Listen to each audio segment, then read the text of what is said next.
મોબાઈલની બધા ડેટા એમની પાસે આવી જાય અને પછી જેવું તમે પહેલા મહિને બીજા મહિને હપ્તો વ્યાજનો ના ભરો એટલે ત્રીજા મહિને એ લોકો શું કરે, તમારા ફોટા મોર્ફ કરીને તમારી સાથે ગંદા છોકરીના કે એવા કોઈ ફોટા સાથે તમારા કોન્ટેક્ટ લિસ્ટમાં મોકલી દે. ગયા વર્ષે 2023માં આપણા જ પોલીસ સ્ટેશનમાં સાયબર ક્રાઇમમાં એક મહિલાએ લોન લીધી હતી ઓનલાઈન. એ લોન ના ભરી એટલે આણંદના કોઈ વ્યક્તિએ જે લોનના પૈસા ભેગા કરવાના જેની જવાબદારી હતી લોન કલેક્શનવાળો, એણે એ છોકરી સાથે કોઈના ફોટા મોર્ફ કરીને સોશિયલ મીડિયામાં વાયરલ કરી દીધા અને પછી આપણે આરોપી પકડ્યો હતો.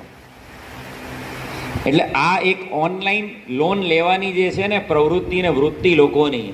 કે ભાઈ મારે તો કંઈ કરવાની જરૂર નથી, આપણા મોબાઈલમાં લિંક આવી ગઈ છે, ઘરે બેઠા લોન મેળવો, ₹1,00,000 ₹2,00,000 અને તમે ભરો એટલે તમને પૈસા તો મળે, પણ પછી તમે વ્યાજ ના ભરો એટલે તમારી આખી